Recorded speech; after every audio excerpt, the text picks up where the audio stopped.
Hey everybody, welcome back to my channel. Finally sitting down to do the voiceover for this mini gorgeous art layout for November 2018. I've chosen the stamp. She is New Heights and she is stamp number 2. And I'm just pulling her out of the package here and she's a cutie. Now I do have an idea of what to do this month, and although she's not quite perfect, I'm going to show you how I'm going to change her up so that she works for what I want to do. Just showing you my art journal now, pretty much all done. So the only two are the two flaps on the outer side. One's going to be for November and one's going to be for December, and I've chosen to do November on the left hand side and I'll leave December on the right hand side there next to the girl in the umbrella. And I think I'm going to do maybe like a really summery scene for December, so there's that contrast between the rainy girl on the left and a summery scene on the right. But anyway, let's see how we go. So for November, I've been playing around with this gorgeous stamp by Fawn. This is the Critters Down Under stamp that we got in the November kit from Aunty Vera Scrap and Craft.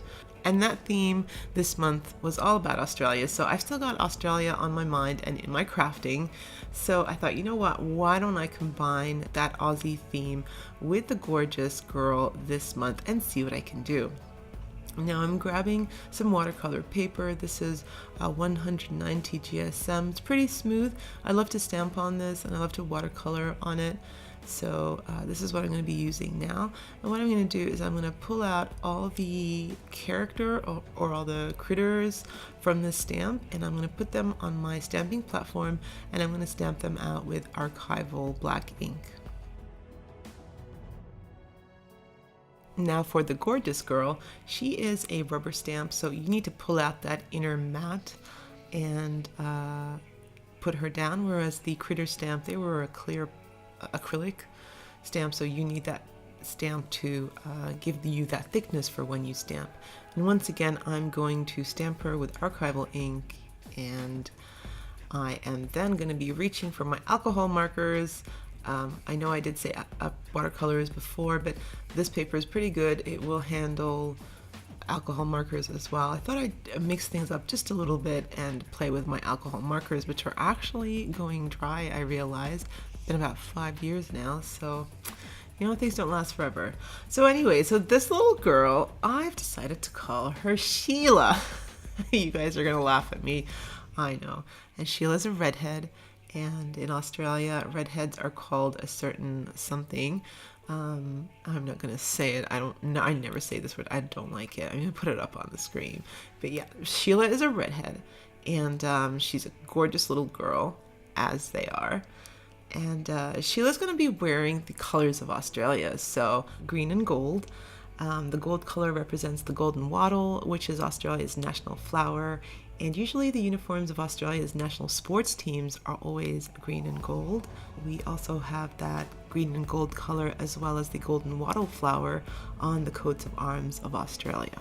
And so Sheila today is going to be wearing her yellow and green stockings and her yellow and green polka dress. Now I'm not going to need the books that she's standing on, as I have an idea of changing the books that she's standing on to her standing on a stack of the critters. I do remember that there is a cartoon show of those cute little bears. Now, I haven't watched cartoons in about, maybe 10 years. My kids are a bit older. So there is a show about 3 bears that always look like they're stacked on top of each other. I don't know what that show is called, but I've seen them on merchandise at the store, and so I thought it'd be cute to have her standing on the critters, and so I thought I would try that. Now for the critters here, I am really doing very basic coloring in. So with the light shade, I'm putting down the main color and then finding a darker shade and just going around the edges for the shadowing. Very, very simple.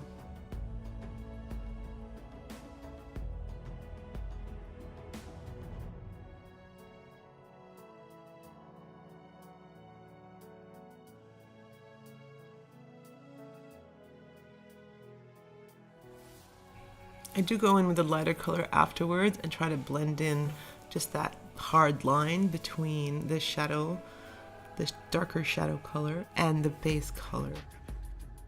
For the alligator, I decided to do a light color of green and then a darker color of green. And then for the bottom, I just chose a really light gray and worked my way up from the bottom. You know, since his belly does touch the ground, I thought that should look a little bit more gray. And then I took that color to the koala and then added 2 shades of gray for the koala. Really simple. This maybe only just took me 15 minutes. For the egg, I decided to do like a cute little design, almost like it was an arty egg. Last of all is the kookaburra. There's hardly any space really to do amazing shading, so it's just one color and then a little bit of blue and then another color of brown. So I'm just showing you here that I'd already done this. I did this last night when we were watching TV with the kids, and I cut it out too. So I did want to show you how I did the coloring. So I'm going to put that sheet aside and maybe add it to another project later on. But we are now ready to start the background in the journal. So notice how my page is really messy. It's got a lot of stains and a lot of paint, and so I decided to go ahead and prime it with gesso. Then I'm bringing in my watercolors and doing a really basic sky background. On the top third of the page, I'm adding one light layer of blue and then coming in with a darker blue on top to give the sky a little bit of variety. And then for the bottom, I decided to do a mixture of like that yellow oxide and a little bit of orange. And then I'm going to add some brown. So basically what I'm doing is I'm trying to achieve like an outback scene.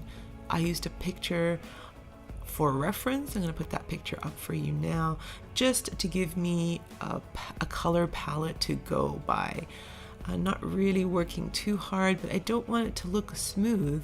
So what I'm trying to do is I'm trying to blend it out and then come in with a darker color and take off some color in some areas and leave other colors darker. I want it to be quite rich and a changing landscape, if you know what I mean. Here is the part where I now need to think about how I'm going to add all my elements on the page. I love the idea of stacking them on top of each other. So the alligator goes down first. He goes down with double-sided sticky tape, and then I add the platypus on top, and he is down with 3D tape. The gorgeous girl, Miss Sheila here, she's going to go on with 3D tape as well, and I'm going to give her a boomerang. So she's out in the outback with her boomerang, and she's got her friends with her, and they're giving her a hand while she's playing. And really, I as I was putting together this scene, I thought this is like maybe a shout out to how multicultural Australia is.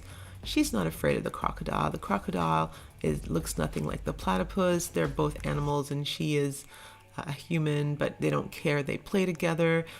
They are not afraid of the cultural differences or the perceived differences. You know, the fear of the alligator and the humans usually don't mix together, but these guys are friends and they enjoy each other's strengths and they boost each other up to get what they want done. So in this case, Sheila wanted to go and play with her boomerang, and so all her friends supported her and they helped her out. And I think that that was just a good vibe feeling that I had while I was making this layout. And yeah, and so for all the fear and hate out there in communities, I thought that this was a lovely shout out to diversity and ethnicity and multiculturalism, which exists in Australia and is working really well, and which is what I love about Australia.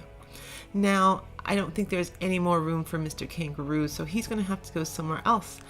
And there's also no room for a sentiment, but I do have a sentiment in mind for this page.